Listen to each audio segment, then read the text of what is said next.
de México, tengo entendido, a lo que es la parte más al norte. Le dicen la bestia porque, bueno, es muy grande, es gratuito y porque le permite evitar 48 centros de detención a diferentes personas que van ahí en puestos de control. Es decir, te ahorras, si quieres emigrar de una manera irregular, llegar mucho más rápido a tu destino. Bueno, lamentablemente durante este mes, esta pasada semana, semana y media, recibíamos una noticia terrible y era que Elvin Moreira Granados, un venezolano de 23 años, fue identificado como migrante y perdió ambas piernas al caerse del tren de carga, este tren conocido como La Bestia. El pasado 19 de abril fue exactamente en un intento por cruzar hacia Estados Unidos. Tenemos invitado a Juan Carlos Aguirre, Luis, que es periodista venezolano en México, hizo un trabajo de investigación sobre la bestia y además no solamente hizo el trabajo, sino que además transitó varios días junto a inmigrantes sobre ese tren. Y le damos la bienvenida. Hola Juan Carlos, muchísimas gracias por atendernos. Luis Olavarrieta y Alex Candal aquí en Onda la Superestación. Alex Luix, muy buenas tardes, ¿cómo están?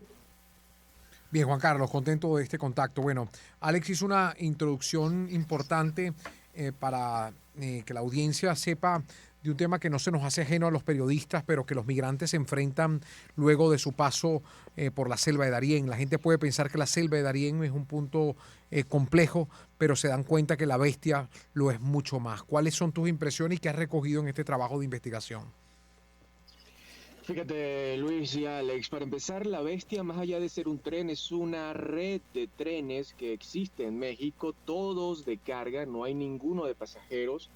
Y este pues va de sur a norte y estamos hablando que si va de sur a norte en una sola ruta es aproximadamente unos 3.000 kilómetros de vía férrea.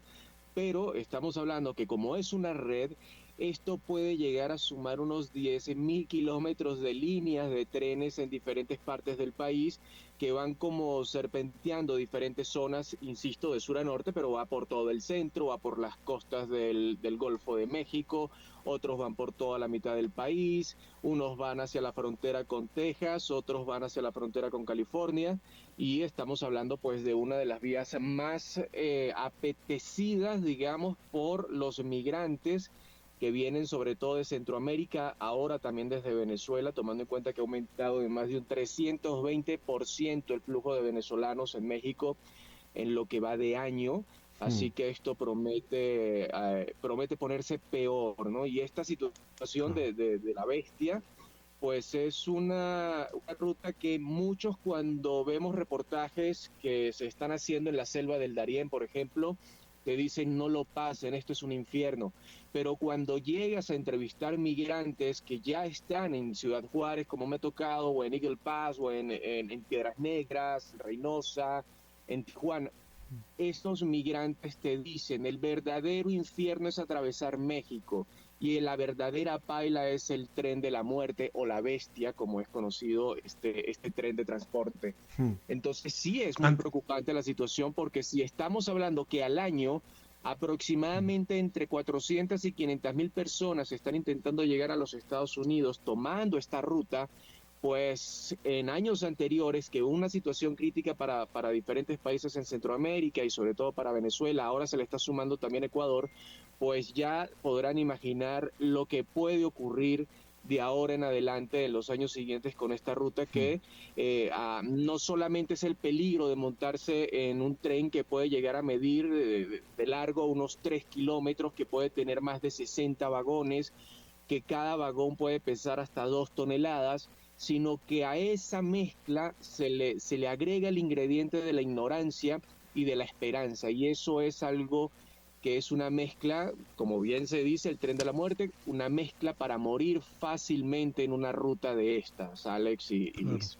Sí, Antes de preguntarte exactamente del tren, te quería preguntar, ¿es dominado por mafias? Es decir, para montarse es una decisión única y exclusivamente del migrante que escucha por otro migrante la forma como se puede entrar de polizón a ese tren o es dominado por mafias. Juan Carlos. Alex, es de todo un poco, porque aquí tenemos a los migrantes que saben que para llegar a la frontera norte de México, a la frontera sur con de los Estados Unidos, la única manera rápida, como bien lo decías en la introducción, es la vía del tren. ¿Por qué? porque si te vas en autobús o en camiones, como le dicen acá los autobuses, pues vas a tener no solamente 48 retenes, vas a tener muchísimas alcabalas más, que en cada una de ellas vas a tener que lidiar con funcionarios de migración, con funcionarios de la Guardia Nacional y con la mafia.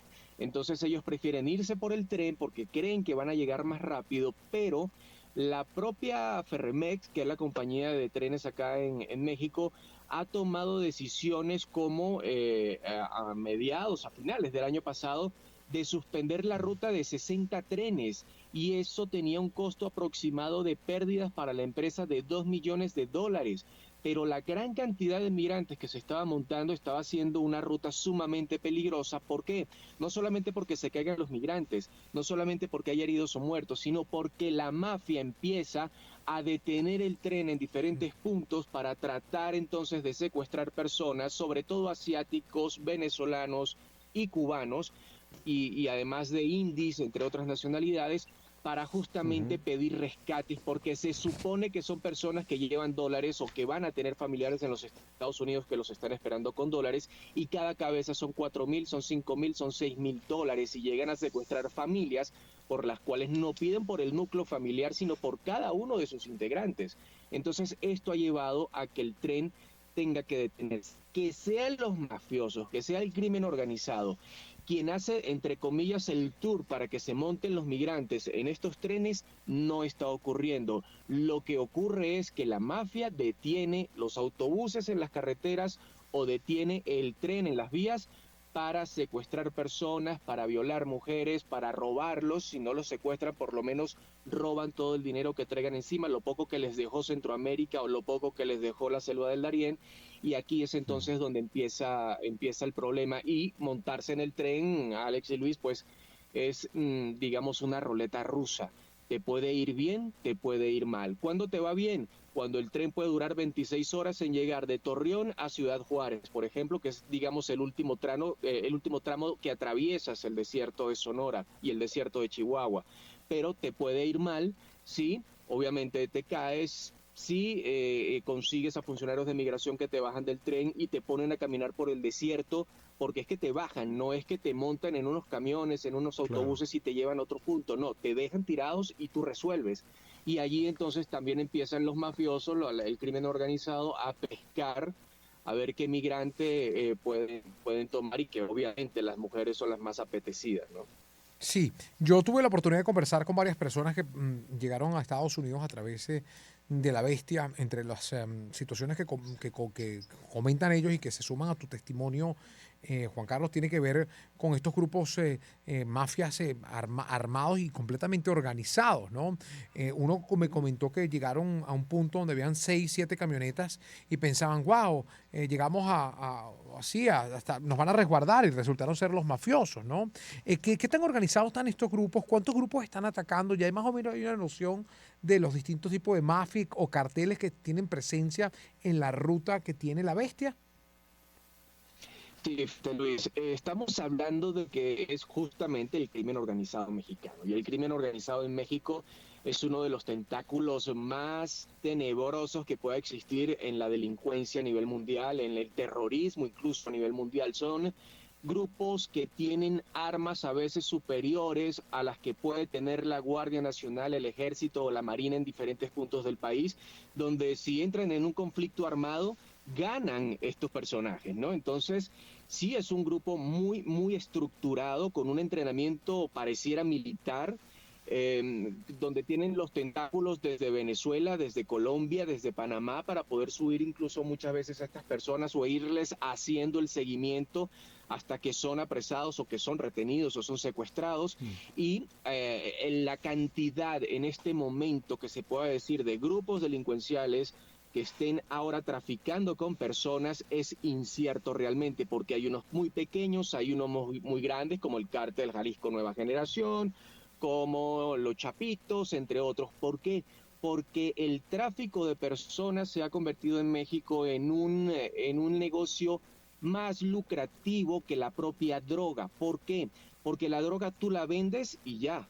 Pero con esta situación del tráfico de personas y el secuestro de migrantes, sí, tienes migrantes que son secuestrados por los cuales tú pides un rescate, pero también tienes mujeres que son secuestradas y son puestas a trabajar como prostitutas en diferentes puntos del país, específicamente también, claro, en la frontera con los Estados Unidos, en ciudades como Tijuana. Y esas son personas que son un capital activo para estos delincuentes, que las tienen allí trabajando por años y ya después que no les sirven, pues las utilizan de mula para pasar la droga hacia los Estados Unidos o piden nuevamente un rescate por estas personas. Pero digamos que sí hay como un negocio con estas almas, con estas personas, que puede durar por varios años por cada una de estas personas que sean secuestradas.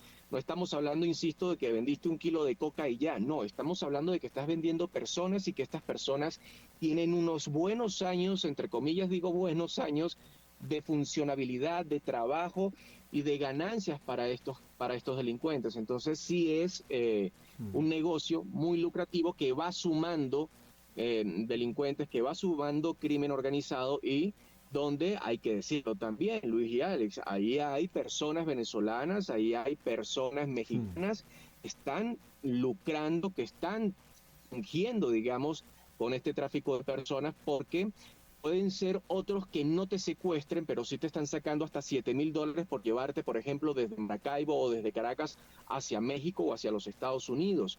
Y estamos hablando de personas organizadas que están haciendo, ellos sí hacen los respectivos tours, te compran los aviones o los boletos desde Maracaibo, especialmente porque dicen que es una mafia maracucha que se ha asociado con los mexicanos, y salen entonces desde esa zona, llegan por ejemplo al aeropuerto internacional de la Ciudad de México, donde se supone que el venezolano ahora tiene que llegar con visa, y estas personas llegan con visas que han sido ya pagadas, que han sido compradas, dicen ellos mismos, a funcionarios del gobierno mexicano en el consulado en Caracas. Entonces aumenta la tarifa, aumentan las personas que quieren irse entonces por avión, pero una vez llegan a Ciudad de México tienen que estar en casas de seguridad, y en esas casas de seguridad pueden pasar hasta una semana, hasta que ya son enviados entonces hacia normalmente Mexicali, normalmente Piedras Negras o Matamoros, para pasar a los Estados Unidos. Solo por llegar a Ciudad de México ya tienen que pagar más de $1,000, y una vez llegan al Río Bravo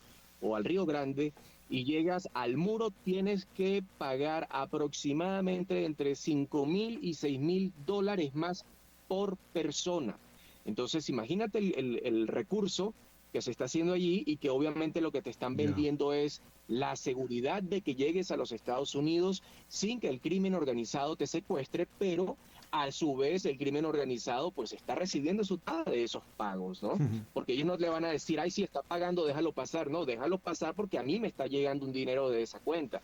Y a esa cuenta también llega no solamente dinero para el crimen organizado, sino que también llega dinero para algunos funcionarios de migración y para algunos funcionarios de la Guardia Nacional o del grupo de gobierno, digamos, militar armado, que también se presta para el negocio y para el juego con los migrantes, que repito, ahora la mayoría son venezolanos, cubanos y asiáticos, los más apetecidos por la delincuencia organizada en México. Luis y Alex. Bueno, muchísimas gracias Juan Carlos Aguirre, que es periodista, no tenemos más tiempo, periodista venezolano en México, que nos hizo un trabajo de investigación sobre la bestia, que nos ha contado con exactitud todo lo que ocurre con este tren también conocido como el tren de la muerte. Muchas gracias Juan Carlos por tu tiempo. No, a ustedes, muy buenas noches, ya casi ahí en Venezuela. Gracias. Bueno, vamos rápidamente con amplio publicidad. Reporte, vamos con publicidad, así es. Sí. Luis Olavarrieta y Alex Candal. A nuestra manera. Por Onda, la superestación. Publicidad. Bueno, les voy a hablar de Frescarini che Divine, inspirados en la cocina de Italia, con ingredientes frescos, orgánicos y de calidad. La línea de salsas para pastas Frescarini es la verdadera pasión por el sabor. Ofrece variedad para cada gusto y ocasión, como la salsa Bologna, la napolitana o la arrabbiata. Solo debes calentar, servir y disfrutar. Che Divine, Frescarini, pasión por el sabor.